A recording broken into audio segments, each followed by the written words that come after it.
Hi friends, இப்போ நம்ம Pandya source பார்க்க போகிற பாண்டிய சோர்ஸில் வந்துட்டு அதாவது நம்ம கதிர் ஃபோட்டோவை காமிச்சோமே, நம்ம பாட்டி கண்ணில் காவேரி ஆறே கரை புரண்டு வருதுங்க. எதுக்குப்பா இவ்வளோ அழுகுறீங்கன்னு சொல்லிட்டு எங்கம்மா அழுக வச்சுறான், எங்கம்மா அழ வச்சுறான்னு சின்ன புள்ள பாண்டி சொல்ல, டே டே டே ஆனந்த கண்ணி இருக்கும், வீணா போன கண்ணி இருக்கும் கூட வாடா, வித்தியாசம் தெரியல, வீணா போனவனேன்னு திட்டுறாங்க.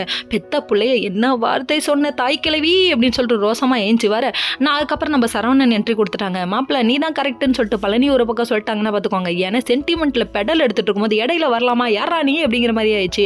சென்டிமெண்ட்ல அடுத்து நம்ம கதிர் இன்னொரு போட்டோவை காமிக்கிறாங்க. எப்படி அதாவது பாண்டியன் மொத்த குடும்பத்து கூடயும் நம்ம பாட்டி உட்காந்துருக்க போட்டோவை ஃப்ரேம் போட்டாங்க. டே அதுக்குள்ளையாடா சரி கொடுக்க.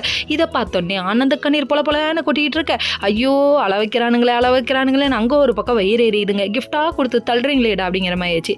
சரி இங்கே இதெல்லாம் நடந்தாலும் வா நம்ம ஒரு பக்கம் ஓரமாக போவோம்னு சொல்லிட்டு, அதாவது ஓடக்கார ஓரம்னு சொல்லிட்டு ஒரு பாட்டு இருக்கே, அந்த மாதிரி நம்ம கதிரும் நம்ம ராஜியும் அடிக்கிற அளப்பற தாங்க முடியலங்க. செல்ஃபி எடுக்கலாம்னு சொல்லிட்டு இவங்க ரெண்டு பேர் போய் நின்று இப்படி செல்ஃபி எடு அப்படியே செல்ஃபி எடுன்னு மாற்றி எடுத்துகிட்டு இருக்காங்க. அந்த டைம் பார்த்து டைமர் வச்சுட்டு இங்கே ஒடியாருவாங்களாமா, தபுக்கடி விழுவாங்களாமா, இவங்க தாங்கி பிடிப்பாங்களாமா. டே இதெல்லாம் நாங்கள் 90s கிட்ஸ்லேயே பார்த்துட்டோம்டா அப்படிங்கிற மாதிரி. சரி பரவாயில்ல விடுங்க, இவங்களுக்கு போட்டாலும் அது நல்லா தான் இருக்குது. மாற்றி ரொமான்ஸ் பண்ணிட்டு இருக்க அவங்க ஃபேமிலியில் இருக்க மொத்த பேரும் வந்துட்டாங்க. இங்கே பார்த்தியா ஜோடி புறா தனியாக நிற்கிதுன்னு சொல்லிட்டு கலாய்ன்னு கலாய்க்கிறாங்க. நீங்கள் எங்கள் பாட்டி இப்படி நடந்து போகிறீங்க, காற்று வாக்கில் அப்படியே போய் என் பொண்ணுக்கிட்ட கொஞ்சம் நேரம் பேசிட்டு வரேன்டா. கொஞ்சம் நேரம் என்ன ரொம்ப நேரம் பேசுங்கன்ட்டாங்கன்னா பார்த்துக்கோங்க. இப்படி இவங்க ஆனந்தப்பட்டு இருக்க நம்ம செந்தில் ஒரு பக்கம் போகலாமா அப்படிங்கிறாரு.